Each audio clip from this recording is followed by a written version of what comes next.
Salut, c'est Anouk et bienvenue dans la chambre froide.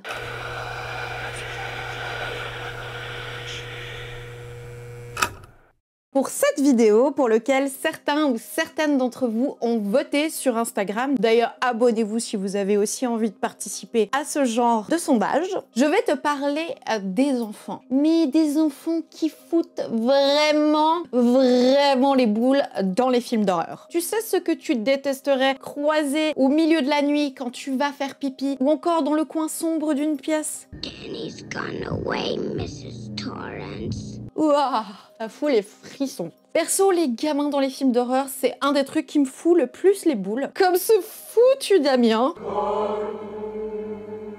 qui est vraiment l'un des ambassadeurs de cette catégorie. Donc je ne vais pas parler de lui et du coup du film The Omen, parce que tout simplement c'est déjà fait dans cette vidéo. Et en plus ça m'arrange puisque c'est un grand classique, pour moi inclassable. Bref, dans ce top 5 des films d'horreur avec des enfants flippants, j'ai choisi des films où ils sont au centre de l'intrigue. Et bien sûr c'est mon top, donc ce sera pas forcément le vôtre. Et d'ailleurs j'ai envie de savoir en commentaire quel film vous auriez choisi. Donc trêve de bavardage et on y va.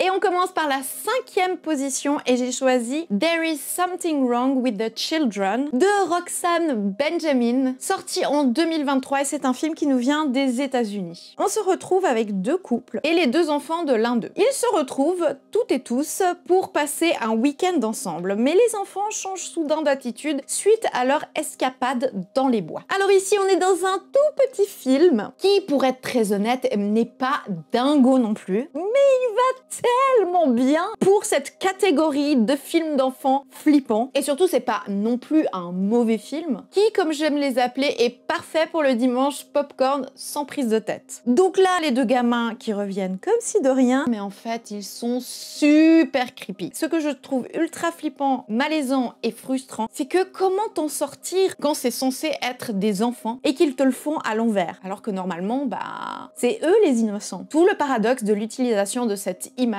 exploitée dans les films d'horreur. C'est profondément perturbant et le film exploite cela de manière efficace à mon sens. Même si je trouve que la deuxième partie est clairement plus en dessous, je te conseille quand même ce divertissement qui pourrait commencer à te faire regarder tes enfants ou ceux de tes amis d'une manière différente.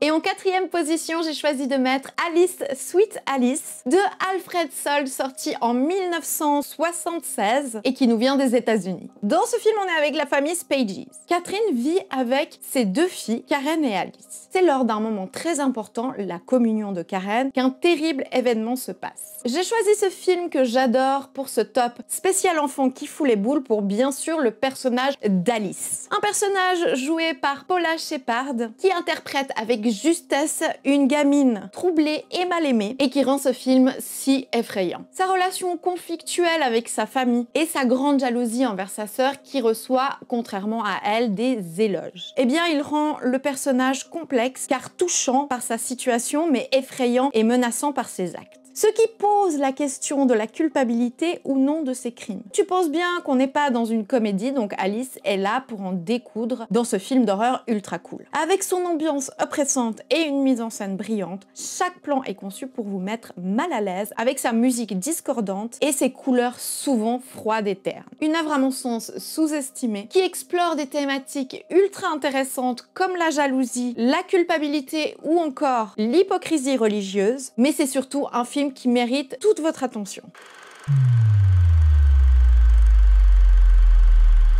Et en 3e position, j'ai mis Ju-won de Grudge de Takashi Shimizu, sorti en 2002 et c'est un film qui nous vient du Japon. Ici, on est avec Rika. Elle s'occupe d'une dame âgée dans sa maison. Mais la maison semble hantée et Rika fera une horrible découverte. Bon, alors là, si tu as vu le film, tu sais très bien de qui je parle et pourquoi il est dans ce top. Déjà parce que c'est un pilier du cinéma d'horreur japonais que j'adore, mais aussi parce qu'il est, pour moi et je pense beaucoup de personnes, l'un des enfants les plus terrifiants et traumatisants. Toshio est juste mémorable. Par bien sûr son apparence glaçante, mais aussi par là où il se cache, la façon dont il bouge, et putain, ces bruits qu'il fait... qui fait instantanément des frissons dans tout le corps, voire un petit pipi dans la culotte. J'en ai bien sûr fait des cauchemars de peur de l'apercevoir accroupi au pied de mon lit ou encore dans le fond du couloir, mais il est surtout le centre du film, celui qui incarne la malédiction, qui surprendra par son histoire très impactante et dans l'idée que la peur ne s'arrête jamais. Un film qui dans son ensemble est une expérience singulière et implacable, celui qui crée avec finesse et une intelligence rare un sentiment d'oppression et d'impuissance en exploitant les lieux banals. Une figure du cinéma horrifique qui vous emmènera dans une spirale terrorisante que je vous conseille, et bien sûr dans sa version originale s'il vous plaît, et pas la version américaine toute pourrie.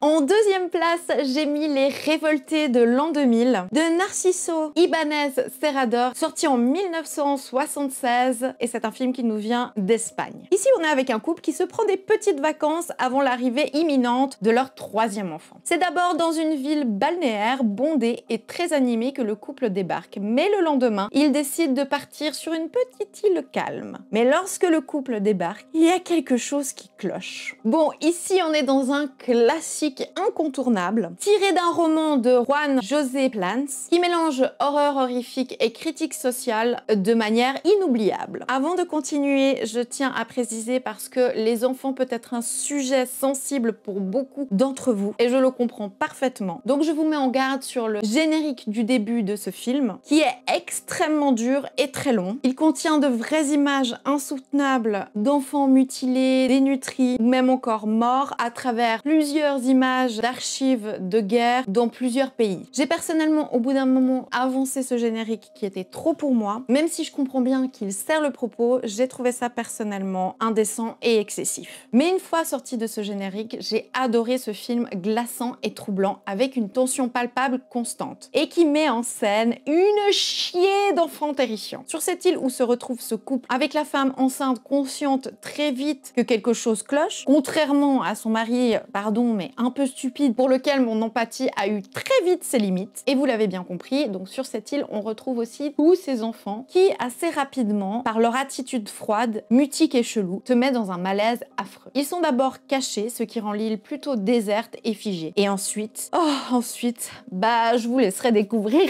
si ce n'est pas encore déjà fait. Mais la présentation de ces enfants flippants et menaçants n'est pas juste là pour faire peur, même si cela fonctionne très bien. Ils sont bien sûr le symbole de l'innocence corrompue, le cycle de la violence de l'humanité, les répercussions des actions ou encore un souffle de liberté en inversant les victimes. Donc on somme un film incroyablement dingue et éprouvant qui est un classique qui devrait être vu.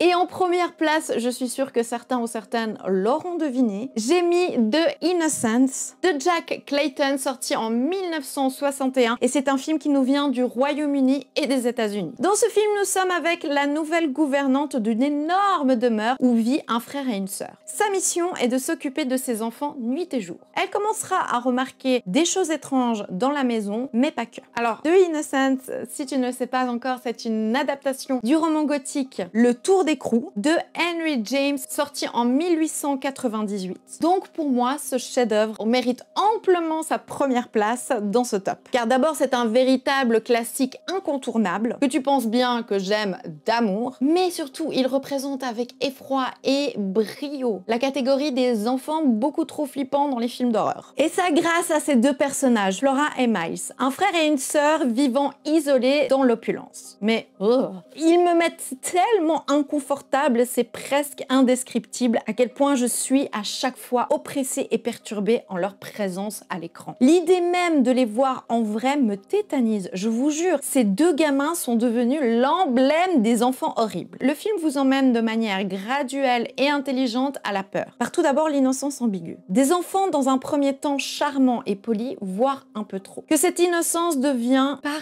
certaines attitudes ou dires, suspecte et crée une dissonance troublante. violentes. Pendant un long temps, leurs attitudes menaçantes et flippantes sont très subtiles par des chuchotements ou par exemple des gestes qui contrastent avec leur âge. Une exploration à travers la relation entre ces enfants du diable et leur gouvernante, magnifiquement jouée par Deborah Kerr, sur des thèmes comme la répression, l'innocence perdue évidemment, les traumatismes ou encore la paranoïa. Un film gothique que j'aime d'amour et qui pour moi reste intemporel et incontournable. Et je ne pouvais pas finir ce top 5 sans quelques mentions spéciales, simplement parce que soit j'en ai déjà parlé, ou soit c'est parce que j'ai dû faire des choix. Et nous avons The Innocents de Eskil Vogt, qui est sorti en 2021, un film incroyable. Nous avons aussi un film dont j'ai déjà parlé, The Children de Thomas Shankland, sorti en 2008. Un autre film dont j'ai déjà parlé, Le Village des damnés, bien entendu, avec ce groupe d'enfants terrifiants de John Carpenter, sorti en 1995. Et le très cool Children of the Corn, une adaptation du livre de Stephen King de Fritz Kirsch, sorti en 1984. Voilà, c'est tout pour ce top 5 des films d'horreur avec des enfants flippants. J'espère que la vidéo t'a plu. Si c'est le cas, tu connais la chanson pour me soutenir. C'est la chanson